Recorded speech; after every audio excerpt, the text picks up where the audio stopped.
Ahora comenzamos con el segundo módulo del webinar del vocabulario para la representación de datos de contaminación acústica, donde nos vamos a centrar fundamentalmente en las ventajas que tiene el uso de este vocabulario para representar los datos. Se pueden describir diversas ventajas del uso de vocabularios. Como se ha comentado anteriormente, ya existe una presentación específica sobre las ventajas que en general tiene el uso de vocabularios para la representación de datos abiertos.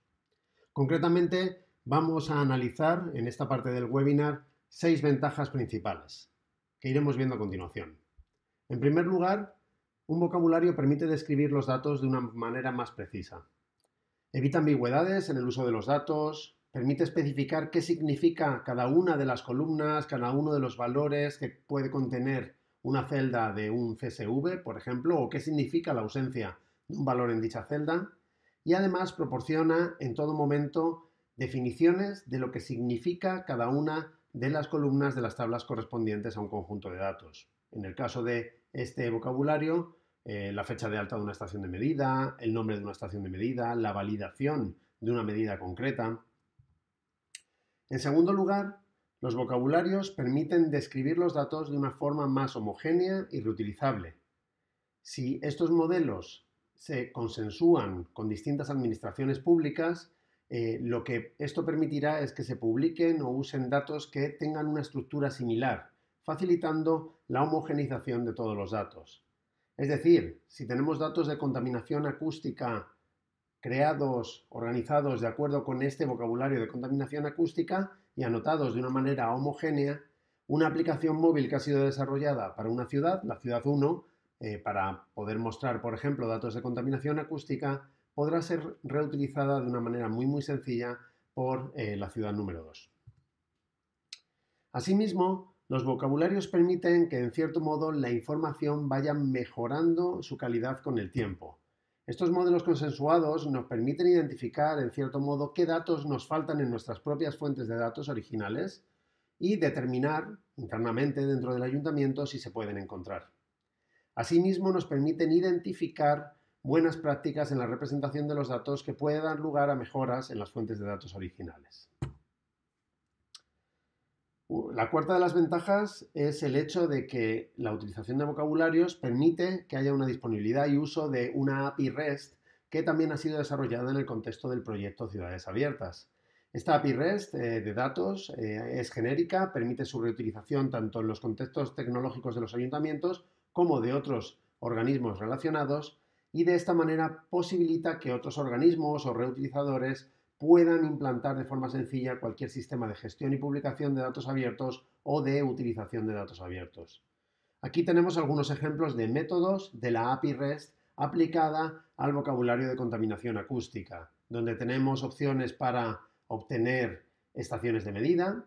con su listado correspondiente, una estación de medida concreta a partir de una búsqueda según una serie de parámetros, observaciones realizadas por cada una de las estaciones de medida acústica, las observaciones de nuevo filtradas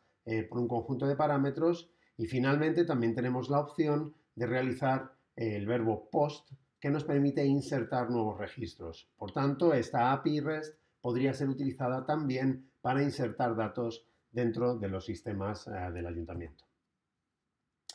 Como quinta de las ventajas, podemos decir que los datos, los conjuntos de datos que se publican en el portal de datos abiertos pueden relacionarse más fácilmente entre sí si utilizan vocabularios, sobre todo porque los vocabularios se desarrollan intentando reutilizar fragmentos de otros que han sido consensuados previamente. Esto permite que se puedan enlazar los conjuntos de datos entre sí de una manera más sencilla. Por ejemplo, en la figura vemos cómo se podrían enlazar de una manera global datos de contaminación acústica con datos de tráfico que podrían permitir realizar algunas consultas cruzadas que no se pueden hacer fácilmente cuando estos dos conjuntos de datos no están enlazados entre sí. Por ejemplo, obtener la relación de calles en las que se verifica un alto tráfico y a la vez un nivel de contaminación acústica bastante alto, algo que es bastante habitual.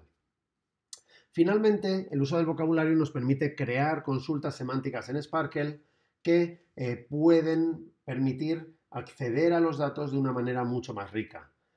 y mucho más granular.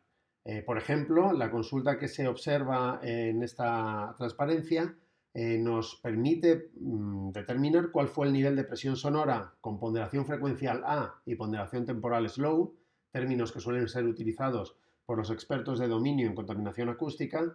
que se sobrepasa durante el 99% del tiempo de observación el 21 de diciembre del 2019 entre las 7 y las 19 para una estación de medida concreta.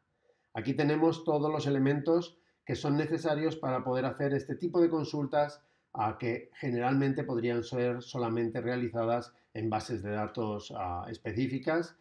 y en este caso estas consultas podrán ser utilizadas de nuevo de manera homogénea en distintas ciudades.